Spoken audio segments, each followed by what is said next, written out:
Conor, you're very welcome. How does it feel to be at the Aviva, a place that you've said yourself that you hope when the UFC returns, you'd actually like them to host an event here? Yeah, it feels right. It feels like it's meant to be, and to have a to have a clear picture of like a filling out a football stadium, bring the UFC back here and doing this, and then to come out here and step on that pitch and feel it.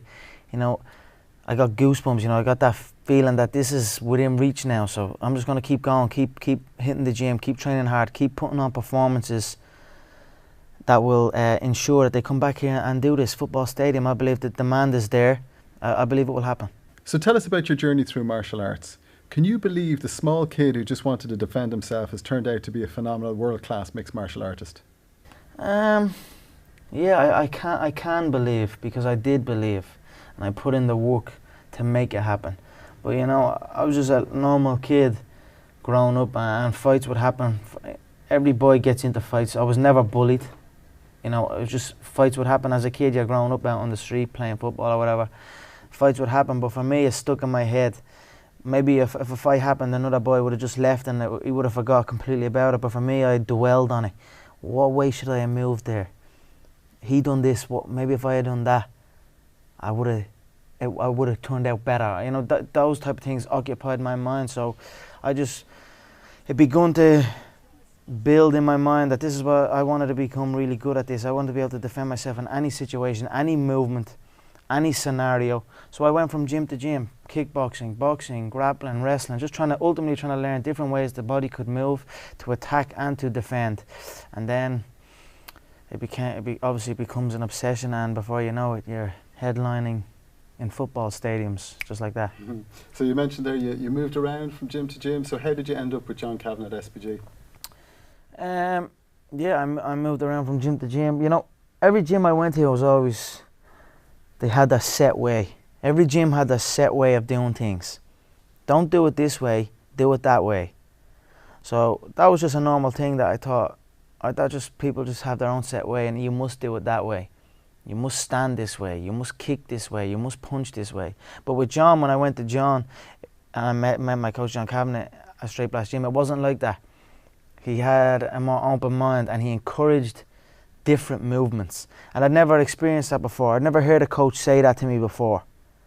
And that stuck in my head. You know, I thought to myself, you know, this guy is thinking outside the box. You know what I mean? That he has a vision that everything works, and he encourages every movement, because ultimately there is a time and a place for every single move.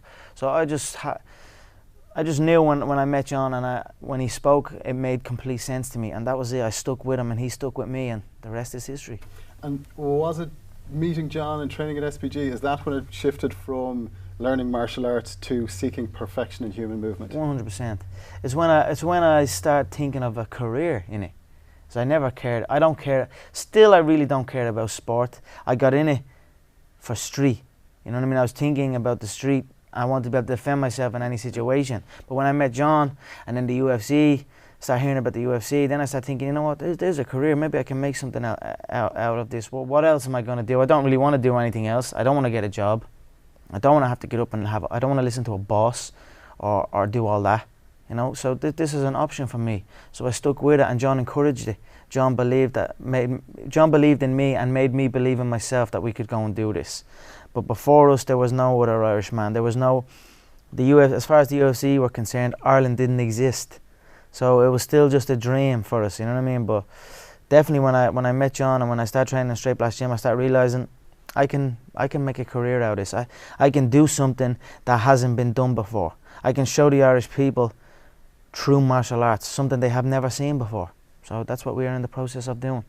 And very quickly in your career, you built up a solid reputation, and by your third or fourth fight, you were headlining local shows. But then you stepped away for 2 years. What made you step away? But more importantly, what made you come back? You know, you're a young kid. You're just floating in and out. I was going out with my friends. You know, you're not 1,000,000% focused when you're a kid. You're off and doing other stuff, you know. So I was just a normal kid. I lost one, and then I said, you know what, I don't want to do this anymore, and drifted off. But then, you know, but even though I wasn't competing, I was still always in my head that I was going to do it.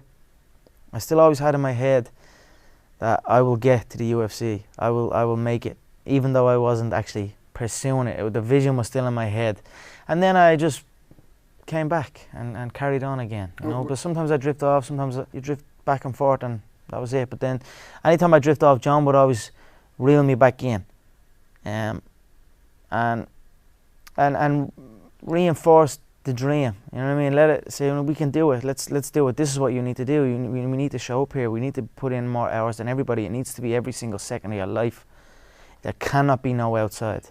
And then that's what happened. So we're talking 2008, 2009, when you weren't even, you know, fully committed to mixed martial arts. You were still dreaming of being a UFC fighter and UFC champion. Yeah, I think so. Yeah, and it's well documented that your mother reached out to John Kavanagh, and that was a huge part in you coming back. It must have been a really brave decision for an Irish mammy to send her son off to an MMA gym. I mean, was that because she was so concerned about the path you were going down, or because she recognised how talented you were? Yeah, I think it was more concerned about the path I was going down, and she recognised that anytime I was in the gym, I was happy. You know, whatever's going on in my life, good or bad, I go to the gym, I exercise, and that for me is, exercise is the best form of medication. I always felt happy after a workout or after training, and she obviously saw that. So when I was stopped training, I was hanging around with the wrong people or whatever, you know, I wasn't as happy as I would be. So she wasn't, in her head, she obviously wasn't thinking of sending him into an MMA fight. She just wanted me back in the gym and back training and back doing what I loved. Healthy. You know what I mean? And healthy, of course, a healthy lifestyle. One thing about martial arts, people can say this fight game is dangerous and it's brutal, but my mind is strong.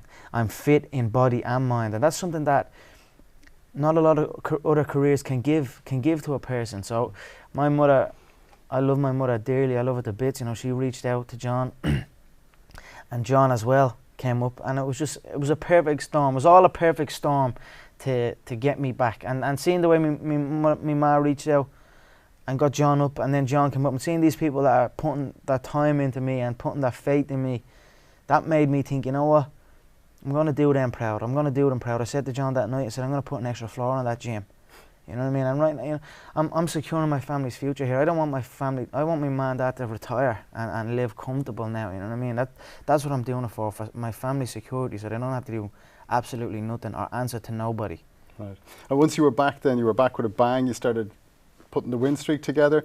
And this is almost around the time then, by 2009, you started narrating your own career. You started asking for title shots and asking for things.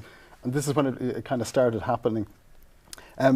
Did you feel that, okay, the wins are great, but now I need to start making moves here. I need titles. I need to start getting on a serious road towards the UFC. Was there a conscious decision? No.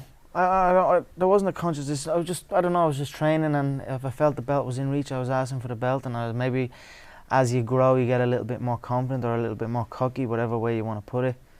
I was just being myself. I'm a cocky little kid from Dublin. I'm just being myself. I never set out to say, if I say this, it's gonna mean this. You know, I just carry on. I say what feels right at the time. So could this story have played out the way it did if you hadn't ended up at SBG with John Kavanagh, or is John the secret sauce in all this? Yeah, I think it was just meant to be. I don't think someone would have kept my attention as much as John would have. You know what I mean? Would have kept me in the gym as much as John did. So no, I don't think it would happen if I didn't meet John. I'm grateful every day for that time, and just everything. I'm grateful for everything, every situation. Even when I moved from Crumlin to Lucan when I was 17, that was another lifesaver for me as well, because I moved away from everything. While everyone else was getting caught up in stuff, I could get away. And I was up miles away in Lucan, and it was miles away to me. When I was living in Crumlin when I first moved to Lucan, it was like moving to the sticks, out to the country. I was away from everyone I knew, so I was literally sitting in a room on my own. You know what I mean? But I was with myself and my thoughts a lot at that time. And then anytime I'd go training, because Johns was in Rathcoole at that time, I was just going to the gym in Rathcoole and then home to Lucan. I had nothing else to do. So it helped me. All these little things that happened just shaped it. And I'm grateful for each and everything that has happened. Can you remember how you found out that you were signed to the UFC? Was there a JFK moment that you'll never forget where you were when the UFC came calling? Yeah, I can remember, yeah, because we got some bad news about a teammate of mine that couldn't compete anymore. So, you know what, I was thinking, you know what, fuck this game. I don't want to do this shit anymore. What am I going to do this? And then something happens and I can't do it no more. So I had packed it in again. I packed it in again, you know, but it was only a couple of weeks. I was like, you know what, I didn't show up training, I didn't show up to do classes or anything. I used to teach the boxing every Tuesday at 7 o'clock, and John was away in Iceland at the time, or away in America somewhere teaching. So I hadn't been in there in a couple of weeks, and then the phone rang one night, and I was about to go out with my friends, and I was like, it was John, and I didn't answer it. I wouldn't answer it. I was like, he's going to give out to me because I haven't been teaching the classes, haven't been showing up. And then it rang and it rang and it rang. I was like, nah, fuck it, I'm not going back. I'll figure something else to do. And then I just answered it. It kept ringing, so I answered it. How do you feel about making your UFC debut in 9 weeks? And then that was that. I put the phone down, I went home, and then I showed up at the gym the next day and put the work in, and that was that. I just kept going, you know. We're all on our own path here. Everyone is on their own little journey, whether you know. And this is my journey. My teammate was on a different journey, so I just have to understand that. So that was that. And once you became a contracted UFC fighter, did you think, that's it, I've made it? Or did you think, right, the work actually starts here? Yeah, I definitely think, you know, I always knew I only need one chance. I always felt I was better than everybody. I always felt all I needed was to get in there once, just give me one shot and I'll take it home. I'll steal it every time. And then so when I got the call, I knew I wasn't hanging around. I was going to call out everyone in the division. I was going to make my way up to the top as fast as possible, because I felt I was ready. I felt I was better than these people. So, but obviously the work always still, you know, there's always work to be done, you know. So, if anything, I suppose it definitely got me to the gym that bit more, you know. That now it's there. Now all these dreams that I've been having are actually there in front of me. So I work towards it. And you talk about work and the amount of training you do. Did you step it up once you got the call from the UFC? Did you train as you had been training, or did you step it up? I think we all stepped it up. I think the whole gym stepped it up. Every single fight, the whole gym go to a next level.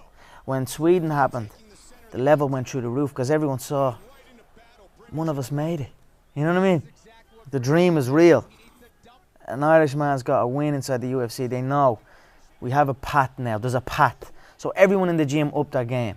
So we continuously got better and better. And the game changes. Things change now. It's different, you know.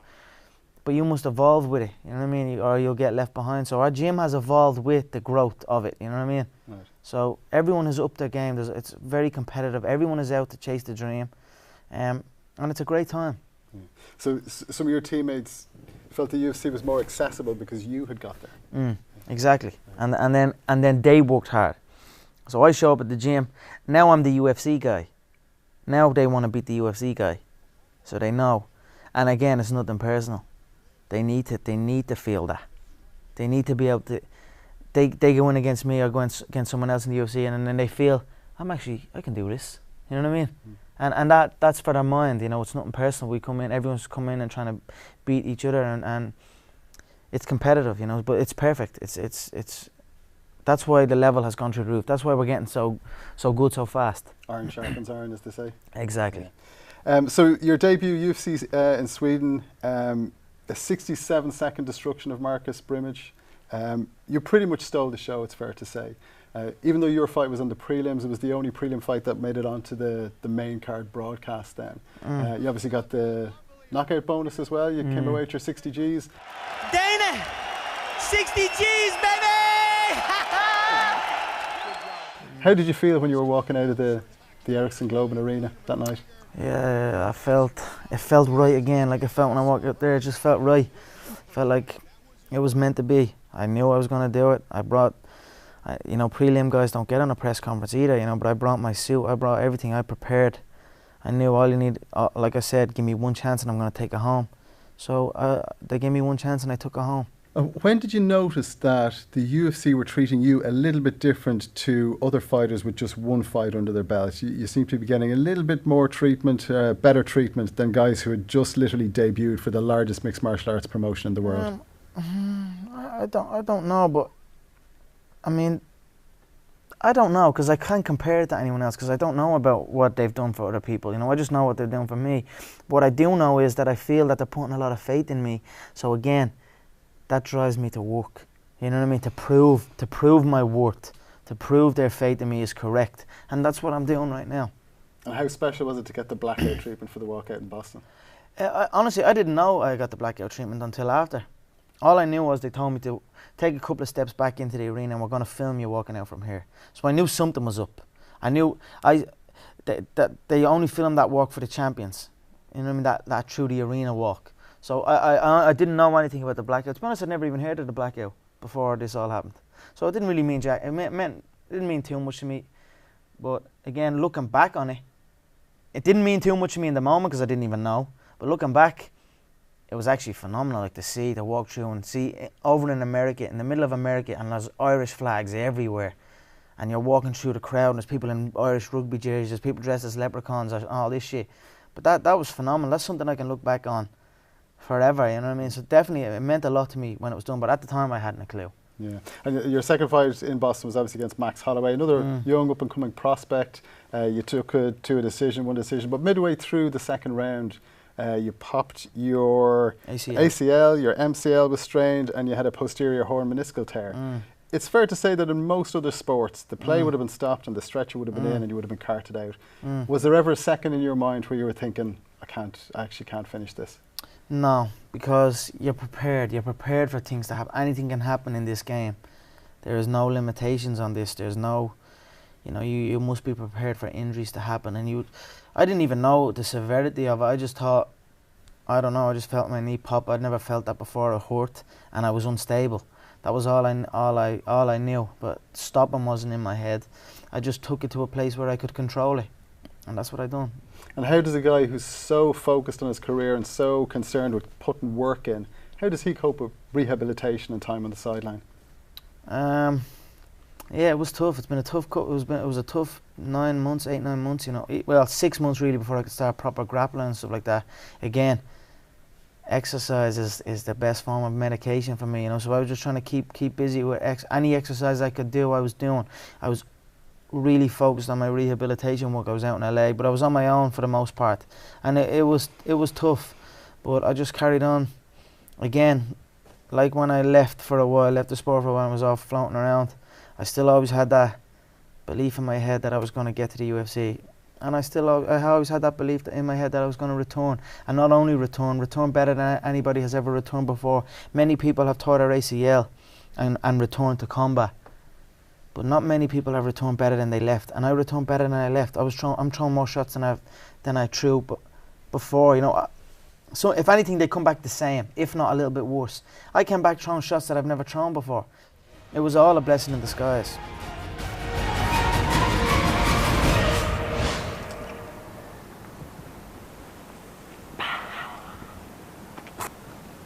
There's something else in it. This where it should be at. Yeah. This place should be for combat, not for football, not for rugby. This should be for combat. It is something else though. It's top of the range, this place.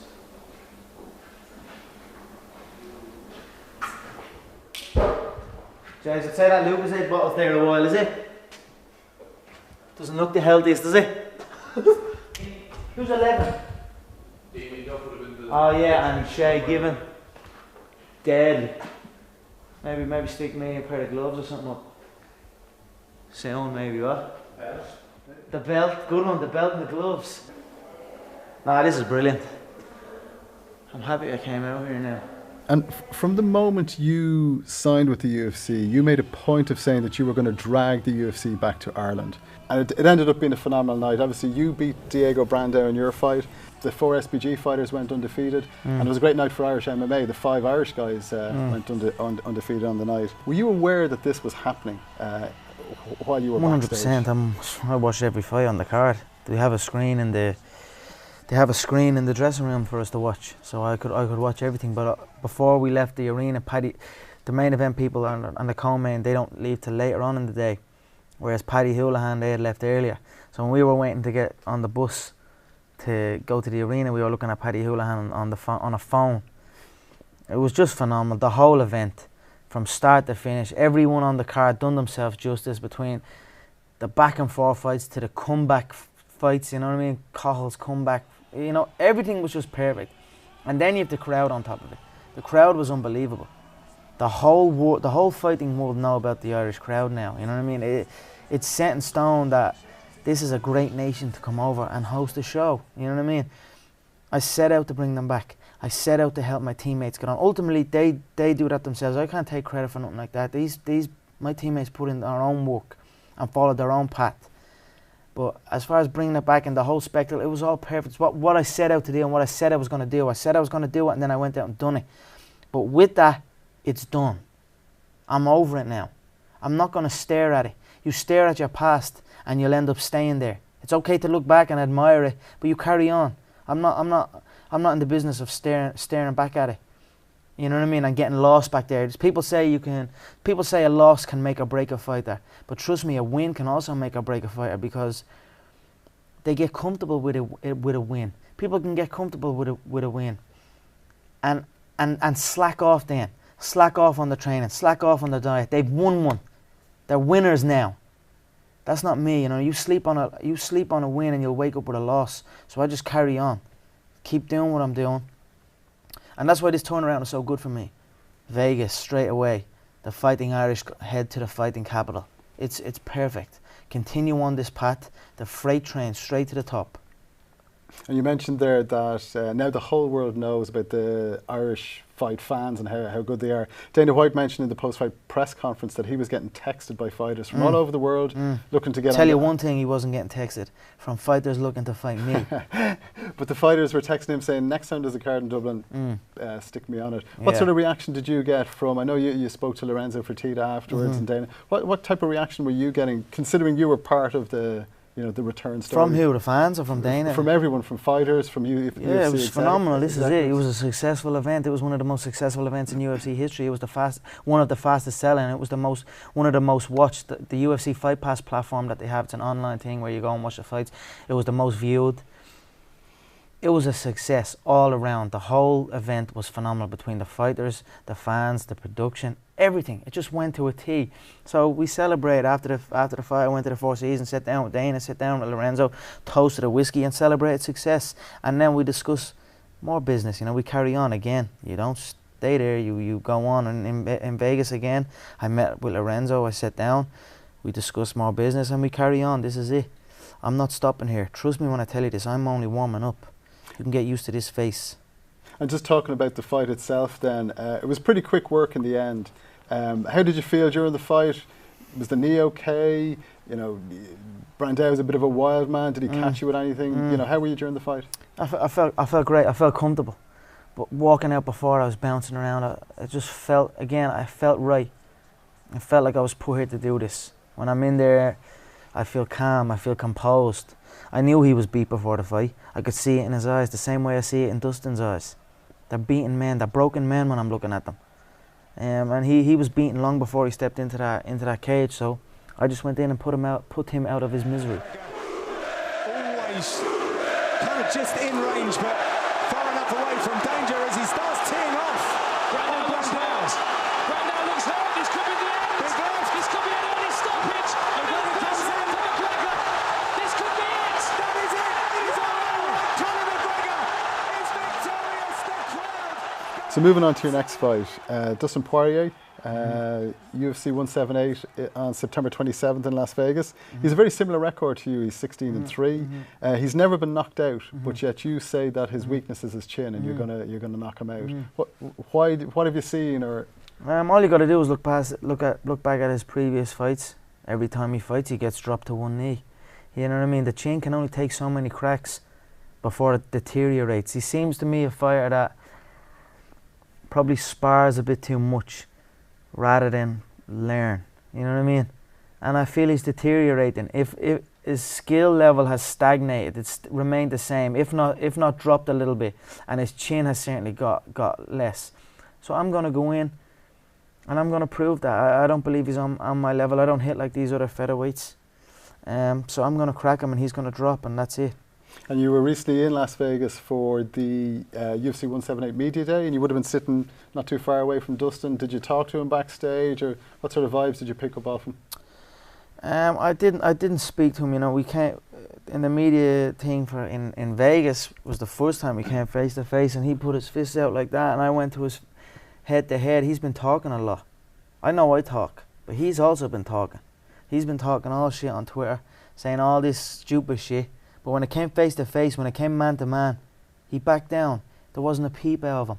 So when you go face to face with a man and he bows before you, you don't advance on it. You pat him on the head and carry on. So that's what I done.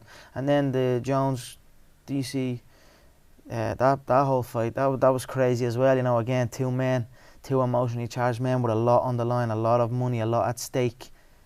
Emotions ran high, and a fight broke out. This is the fight business. These things happen. But with me and Dustin, I didn't feel the need to it. I felt like he was broken already. He was timid. So I just faced off and then left. Well, what did you think when Jones and Cormier were going at it? Because you can see you quite clearly in the background having a good laugh about the whole thing. I think a lot of people, when you squared off to Brandao at the weigh-in in Dublin, people thought that might tip over the edge.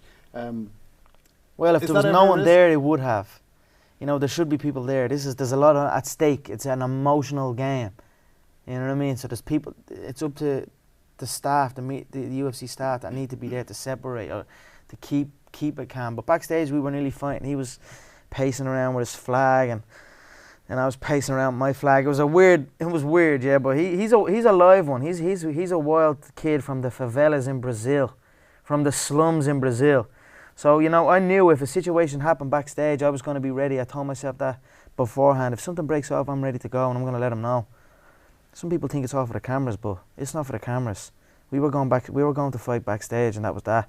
Then when we got out, it spilled out onto the weigh-in area. Then even after the weigh-ins, he threw a bottle at my head, and I just slipped it, and it cracked off the thing. But it was a full bottle. It would have probably messed me up, to be honest. But this is it, you know. This is the fight game. We're here to fight. We're not here to make friends. We're not here to shake hands. We're not here to pose. We're here to fight. And just on that, then, you've been calling Dustin P-head. You've also had a couple of choice words for some of the other featherweights in the division, like Cub Swanson's an old man. He looks like Hans Molman. Clay Guida and Nick Lenz are boring. You don't even know who Eric Koch is. Is that again, like you say, part of the fight game, or is it just you don't want to have friends in the featherweight division, or you can't? Yeah, I have my friends. I'm 26. I've made all the friends I want. You know what I mean? I have my small circle of people that I listen to, my small circle of friends. I don't need any more friends. I'm here to conduct business in there. You know what I mean? And again, I believe all of those are facts. I believe he has a P-shaped head. If you look at his head, it's shaped like a P. It's a weird-looking head. So they're fact. As far as I'm concerned, it's a fact. Cub does look a bit like Hans Molman. If you look at Hans Molman and then look at Cub, they look similar. Again, these are facts. Clay Guida is a boring fighter. He lays and he holds and looks to stall in positions. Again, these are facts. If they're not facts, then show me, then prove to me that they're not facts. But it's not trash talk. It's not promotion. It's fact. If you ask me about someone, if you ask me about their style or anything like that, I'll give an honest opinion. I'll give an honest answer. Some people can't handle it, but that's not my business. You've visualised a title shot, and you've said it'll come before the end of the year, and you've specifically targeted the 28th of December, the end of the year show for the UFC. Are you on track? Do you still see that, and do you actually think it's going to happen? Yeah, I believe it's there. It's in my head. We will see what way it plays out. There's a title fight. The title fight is 6 weeks after my fight. Who knows? One of them could slip on a banana peel. One of them could fall. You know what I mean? And then they'll bring in the handsome Irish kid that brings in all these numbers that sell more pay-per-views than both of them combined. Let's bring in that guy. And then all of a sudden I'm in a title fight. So there's one route. The next route, that fight could happen. 6 weeks after my fight, that fight could happen. And then they schedule me for the title fight at the end of December. There's routes there for it to happen. But we'll see. Again, through all the other shit, it's about getting better. Nothing else matters except me showing up at the gym every single day and putting in the work to get better, to get a better understanding of movement, to get a better understanding of this game. Everything else means nothing. Even after your impressive victory in Dublin, some of the US media outlets were still writing things like you're getting recognition more due to the hype than what's on your resume. How do you feel about that when it's almost like people don't believe the hype around Conor McGregor. How do you feel about that?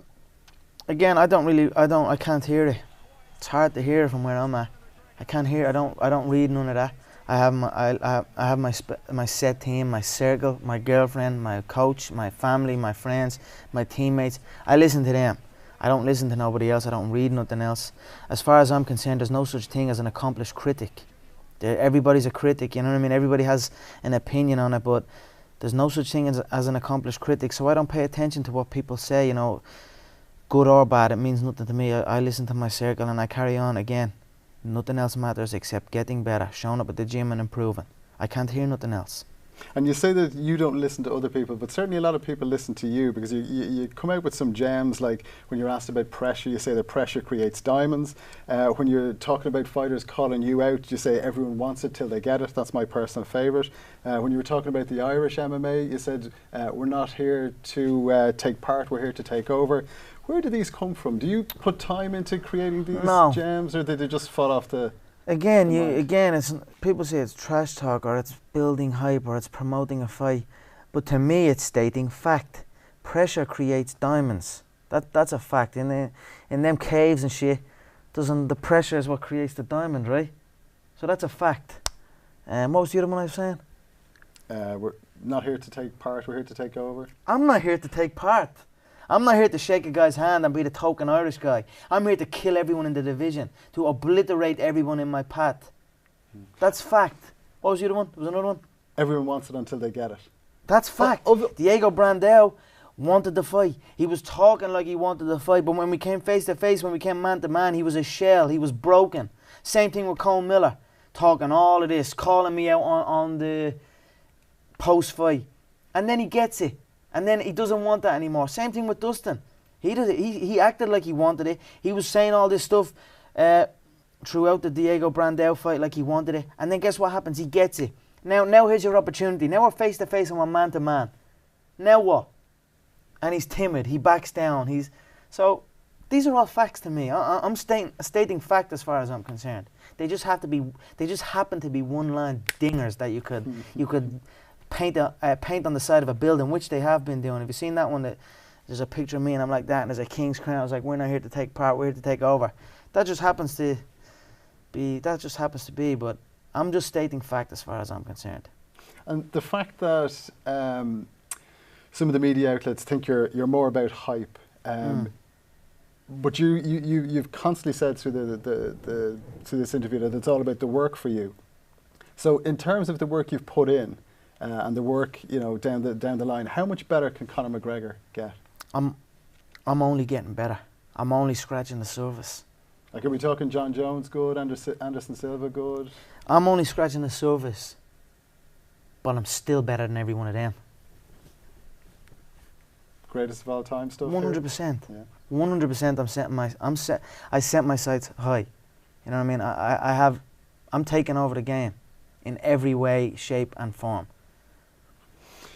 And money is obviously, a constant theme, and you've made no secret yourself that you're in it to make money. Mm-hmm. How much of a distraction is the money and the fashion and the award ceremonies? How much of a distraction is that type of stuff away from training? Yeah, you're damn right I'm in it to make the money. This is prize fighting. I'm in it to get rich, fast, and then I'm in it to get out. So, but again, like I said, I need to forget about all that, push it all to the side, and focus on improvement. And that will ultimately bring the money. You know, I only recently signed a new deal with the UFC. You know, I'm one of the big dogs now. You know what I mean? When I win the gold, I'm top 2 on the roster. I'm top 2 paid on the roster. You know what I mean? So people can say whatever they want about what way I've gone about things, but the way I've gone about it has worked. Mm-hmm. And I'm in the business of securing my own future, my family's future, and that's it. You know, that's what I'm in it for. The fight game doesn't last long. Competitive fighting doesn't last long. Learning martial arts and training is for life, because that's medication to me. So I will do that forever. But as far as the fight game, I'm in it to get all the money, all the belts, and then I'm gone. One thing John Kavanagh has always said about his fighters is that he hopes they make it big, they make a lot of money, and they get out early and healthy. How long more do you think you will be in the UFC? It's hard to say. It's hard to say. Who knows? Who knows what will happen? Like, is there a point where you say, there, that's it, that's enough? Like, is it... I'll definitely be smart. Is it dual titles? I will never stay in there longer than I should. I'm a smart man. I'm smarter than I look. I will not stay in the fight. It's a dangerous business. Get in, get rich, get out. I won't stay in it longer than I have to. How long that takes, I can't put a time on it, because it feels easy to me right now. It feels like I'm gonna steamroll through everybody right now, and so that's it. I'll just steamroll through everybody and carry on, and then I'll decide what to do. It's probably hard to think about it while you're in it. Exactly. But I don't like to think too far ahead. so you haven't thought alternative No, I don't like careers thinking too far ahead. People set like goals, long distance goals and shit. That's too much for me. I already feel like I'm living it, and then I just carry on doing that. You know, carry on day by day, already living the final goal, the goal of being the world champion. I already carry myself like I'm a world champion. I already speak like I'm a world champion, and that's it. I just carry on day by day. So I'll take it as it comes. A lot of Again, like I said, you were asking me about the future. I'll let you know a little bit closer. You know what I mean? All I can see right now is the gold. That's all I can see. Some MMA fighters at the moment are transitioning into Hollywood, and it's almost like a stepping stone into the career after fighting. Is that something you'd consider? Have you had offers? What do you think of the guys who are fighting and acting? Get paid. Get paid. You know what I mean? I have some things lined up for after the fight. I'm in talks with people. If it involves money, it's me again. You know what I mean? I'm gonna show up and again make money. This is what this is about. It's about the money. What else is it about, really? What else is it about? So acting has definitely crossed your mind, at least? Money has crossed my mind. And acting brings money. So who knows what's around the corner. Again, I don't think too far ahead. I push it to the side. I just push all of that to the side and hit the gym. One thing Neil Series coach Andy Ryan always mentions is that once you got into the UFC, you were very good about making sure you brought other people with you. Obviously, most importantly, your teammates, but also fellow countrymen. So when you go through a night like UFC Dublin and you see 5 Irish fighters from 3 different clubs, all winning on the night, all representing Irish MMA so well on the night, how does that make you feel? Unbelievable. I can't put into words how proud I am of that. To be able to even be considered that I've done something. Because I done nothing. I showed up and I fought. Those people done their own work. They put in their own hours. They followed their own path to get to get here. But to even be considered to have helped them a little bit, that's phenomenal. But to watch it unfold live, that's a moment in history. That's a historic moment that will be watched for years, for long after we're gone. So it's phenomenal. I get goosebumps even thinking about it. My teammate Aisling Daly is over in The Ultimate Fighter. Aisling Daly has been with me since I started the game. Since the team was 3 strong. Me, Ash and Tom and Roddy, 4 strong. Back then in a little hall with water dripping out of the thing. She's a little girl and she's sparring us. She's over there in Vegas now trying to compete on The Ultimate Fighter show, trying to fight for that belt, fight for that contract with everything she has. And I went over there and when I was in Vegas, they let me go see her.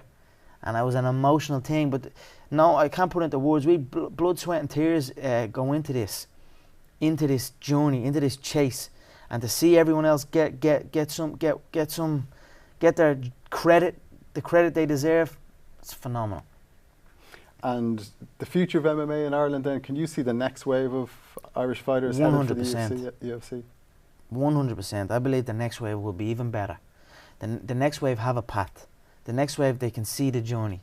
They can follow what way it went. And then, of course, there's kids coming in. There's parents coming in with their kids from like that height, bringing them into the gym. Their man, dad by their side, encouraging it. That's never like that. That's going to go to a next level when you have the parents encouraging the dream. You know what I mean? And regardless of, people can say it's barbaric and martial arts is barbaric, or this game is it's too much, you know what I mean? It's two men beating each other or whatever. The martial arts life will give you a discipline, will give you dedication, will give you a drive that you won't get nowhere else. So whatever these kids that come in at that size with their parents, whatever they decide to do, whether they decide to conquer the martial arts world, the fighting game, or whether they want to go and conquer the business world, whatever they decide to do, training for combat sport, training martial arts will give them that confidence to go and excel in anything. So people can criticize about it all they want, but the results speak for themselves. And seeing these little kids come in this size, it's good times ahead, I see. And do you think now that that's it, MMA is going to be a mainstream sport in Ireland? 100%. It always has. Martial arts has been a part of Irish culture for life.